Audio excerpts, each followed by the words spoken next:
Tinanggal bilang Deputy Speakers ng Kamara sina dating Pangulo at ngayon ay Pampanga Representative Gloria Macapagal Arroyo at Davao City 3rd District Representative Isidro Ungab.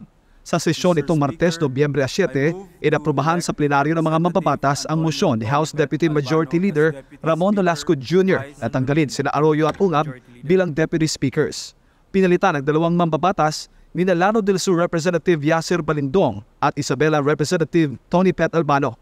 Sa pahayag na inilabas ni Congressman Ungab, sinabi nito na tanggap niya ang desisyon ng liderato ng Kamara na alisin siya sa pwesto bilang Deputy Speaker. Naiintindihan niya nito ang dynamics at interpersonal relations ng kanyang mga kasamahan. Pinasalamatan din ito ang lahat ng tumulong at sumuporta sa kanya na maging makabuluhan ang kanyang pagiging Deputy Speaker. Sa kabila ng pagtanggal sa kanya, mananatilian niya ang kanyang suporta sa kasalukuyang administrasyon, lalo na sa mga programa ng gobyerno. Naniniwala si Ungab na maayos niyang ginampanan ang kanyang mga tungkulin na may pinakamabuting layunin at malalim na pagmamahal para sa bayan.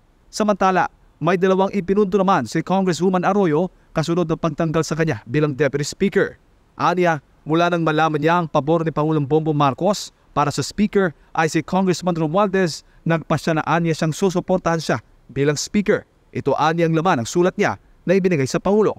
Itinanggi din ni CGMA na siya ay sumuporta o kumilos para alisin si Speaker Romualdez sa kanyang posisyon. Sa katunayan, isinapubliko na niya ang kanyang desisyon noon pa man na huwag nang maghangad na maging Speaker muli sa kasalukuyang Kongreso man o sa anumang hinaharap na Kongreso na kanya magiging bahagi. Batid ni Arroyo na wala siyang magagawa kung ang ilan sa mga intrigero ay nagtagumpay sa pagkumbinsi kay Speaker Romualdez na hindi nito sinusuportahan ang kanyang pamumuno sa Kamara. Sa kabila nito, tinitiyak ni Arroyo na mananatili siyang tapat sa kanyang pangako kay PBBM na patuloy na susuportahan ang kasalukuyang House Speaker, kasabay ang kanyang paglilinaw na dapat mag-move on na lamang sa iba pang mga mahalagang issue ng bansa. Ang desisyon na alisin sa pwesto bilang Deputy Speaker sa Kamara, si Arroyo at Ungab ay matapos hindi pumirma ang mga ito sa House Resolution No. 1414 na nagpapahayag ng suporta para sa pamumuno ni Speaker Martin Romualdez.